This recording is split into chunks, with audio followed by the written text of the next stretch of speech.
Lucie Dreyer, j'ai 25 ans, donc je suis journaliste reporter d'images de formation. J'ai travaillé quelques mois pour une société de production audiovisuelle et depuis peu j'ai ouvert ma propre agence de communication que je suis actuellement en train de développer. J'ai entendu parler du concours Planète Reporter sur Facebook. Et je l'ai découvert un peu de dernière minute, il me restait plus qu'une semaine pour réaliser mon reportage. Heureusement, le sujet en soi, les nouvelles technologies, m'a bien inspirée. Et puis je me suis dit, certes, ça change notre quotidien à tous, c'est indéniable, mais pour certaines personnes, ça peut être d'autant plus avantageux. Et c'est là que j'ai considéré justement les personnes handicapées. Donc à la base, le sujet était assez vaste, donc j'ai préféré le canaliser et je me suis focalisée sur les déficients visuels. En fin de compte, il y a plein de choses où moi-même je n'en étais pas consciente et je me rends compte qu'effectivement les nouvelles technologies révolutionnent leur quotidien. À savoir qu'il y a quelques décennies, par exemple, un annuaire téléphonique, ils n'y avaient pas accès. Aujourd'hui, tout est possible via Internet, avec les synthèses vocales, se balader avec le radioguidage, peut-être retrouver sa vision, sa vue, avec l'implant rétinien qui va encore se développer dans les années à venir. Donc pour moi, ça a été une réelle aventure. Les rencontres que j'ai pu faire ont été enrichissantes. Donc je remercie tous ceux qui ont participé et tous ceux qui m'ont soutenue. Et je remercie surtout bien sûr le monde.fr, YouTube, la SCAM, sans qui cela n'aurait pas été possible. Bonjour, je suis Eddie Abimbim. Ma vidéo s'appelle « Quand le high-tech change la vie des personnes handicapées ». Et je suis très content d'être ici à Planète Reporter parce que ça m'a permis de parler d'un sujet qui me tenait à cœur, c'est-à-dire comment le high-tech peut aider à changer la vie de personnes à mobilité réduite ou personnes handicapées. Et donc, avec cette vidéo, j'ai pu parler à un maximum de personnes de ce sujet qui est assez méconnu. Alors, Planète Reporter, en fait, comme je me balade souvent sur Internet, je l'ai aperçu parfois dans des encarts, dans certains sites d'infos notamment, et voilà, je suis tombé là-dessus et j'ai décidé de participer. Mes motivations, c'était de parler d'un sujet que peu de gens abordent et de montrer des personnes qu'on ne voit pas souvent. Bonjour, moi c'est Charlène Pelé, j'ai réalisé la vidéo Cyber Senior avec Agnès Boone. Cette vidéo c'était un peu pour montrer que même quand on ne croit pas à un sujet, parce que c'était le cas au début, ça peut marcher. Justement on est finaliste au concours, on en a entendu parler parce qu'on est étudiante en journalisme à l'école de journalisme de Sciences Po. On a reçu l'email, donc voilà, on s'est dit que c'était plutôt parfait. Et on est super contente d'être finaliste, donc voilà, on verra pour la suite. On voulait faire un sujet sur la technologie et les seniors parce qu'on trouve que c'est justement quelque chose d'intéressant et de plutôt sympathique dont les gens ne parlent pas assez souvent. Personne ne croyait à ce sujet au tout début, c'était un sujet, tout le monde disait c'est du déjà vu, c'est quelque chose qu'on connaît, les seniors et Internet, et on a pu prouver qu'on pouvait en faire autre chose et quelque chose de plutôt marrant et d'amusant et de touchant. Bonjour, Clémentine Bizio.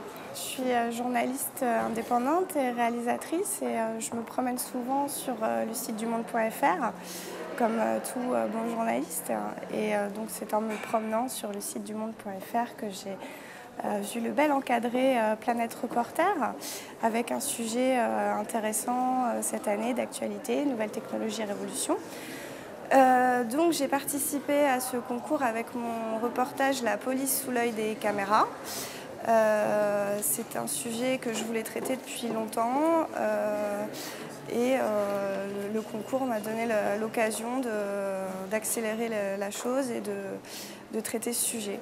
Pourquoi participer à ce concours? Parce que le sujet du concours m'intéressait bien sûr, et puis je pense que c'est super intéressant et super important que des organes de presse et des institutions comme la SCAM offrent à des réalisateurs, des jeunes talents, la possibilité de s'exprimer. Et du coup, voilà, j'ai voulu tenter ma chance. Le reportage La police sous l'œil des caméras m'a permis de rentrer en contact avec pas mal de groupes, d'institutions comme Amnesty International, que je remercie énormément de m'avoir aidé pendant mon enquête, la CNDS, Commission nationale de déontologie et de sécurité également, et le monteur Jérémy Pitard, voilà, qui m'a énormément aidé sur le sujet.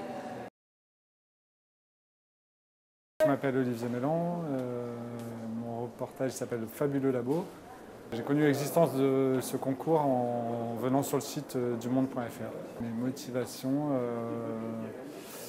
moi je suis caméraman et j'ai pas l'habitude de faire des sujets tout seul, donc c'était de faire un sujet tout seul.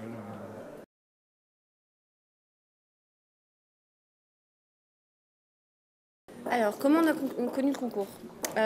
C'est moi, en l'occurrence, qui faisais quelques recherches sur Internet. Je cherchais des concours auxquels participer où il n'y avait pas obligation d'être étudiant en école de journalisme reconnu par la profession, ce qui n'est pas notre cas. Donc j'ai cherché un petit peu, je suis tombée dessus. En ce qui concerne l'idée du sujet, je travaille depuis assez longtemps sur tout ce qui est nouveau militantisme, tout ce qui est les collectifs tels que Génération Précaire, Jeudi Noir, L'Appel et la Pioche. Je les suis de loin, de près, je les photographie beaucoup. Et comme il nous fallait donc avec Valentine un sujet pour commencer à travailler ensemble en vidéo, donc voilà, donc je l'ai lancé sur l'idée et elle m'a rejoint avec grand plaisir et son matériel. C'est vrai que les réseaux, Internet, Facebook, tout ça, Twitter, c'est un outil formidable pour les militants et donc voilà, notre reportage, c'est là-dessus. On voulait vraiment participer à cet événement et puis ça nous a permis de faire une accroche pour la suite du sujet, sachant que les nouveaux militants travaillent pour s'organiser, pour se briefer, pour organiser des flash mobs, pour organiser des actions coup de poing. Ils s'organisent énormément par mailing list, par Facebook, par Twitter, comme a dit Valentine. Et puis toute la communication, le rapport avec les journalistes, tout ça se fait énormément aussi avec les nouvelles technologies. Et comme justement ces mouvements sont souvent mal connus, méconnus de la presse, je pensais que voilà, le sujet, quand j'ai vu une nouvelle technologie, j'ai pensé à eux tout de suite, quoi. Bonjour, je m'appelle donc Olivier Pecmézian. J'ai réalisé cette vidéo avec François Villa, qui est donc co-réalisateur. Et pourquoi on a décidé de faire cette vidéo? En fait, c'est un petit peu un concours de circonstances. J'ai appris donc l'existence du concours assez peu de temps avant en fait, l'envoi des vidéos, et quelques jours avant, François m'avait parlé de la mobilisation dans l'école de son enfant, des parents d'élèves qui voulaient éviter la fermeture d'une classe. Donc j'ai trouvé que ça collait bien avec le thème du concours. Et donc on a décidé de faire cette petite vidéo un petit peu rapidement. Mais voilà, ça s'est fait comme ça. Alors mes attentes, évidemment, c'est avant tout de gagner, hein, mais voilà, on verra. Mais et c'est aussi c'est une façon aussi de relayer un petit peu le combat de ces parents d'élèves et de l'ensemble de l'équipe pédagogique de l'école Andersen à Trouville, pour qu'ils puissent conserver cette classe l'année prochaine. Voilà, j'espère que ça va aider. Sophie Planck, gagnante de la 3e édition de Planète Reporter. Je m'y attendais pas, je suis très contente. Je remercie lemonde.fr, la SCAM et YouTube de nous avoir donné la possibilité de nous exprimer sur un sujet qui nous tenait à cœur. Donc moi j'ai choisi le QR code. Voilà, c'est quelque chose qui n'était pas très connu, donc j'en ai profité pour en parler un petit peu plus largement. Donc mes projets futurs, entrer dans une école de journalisme, le plus tôt sera le mieux. Voilà, pour le moment.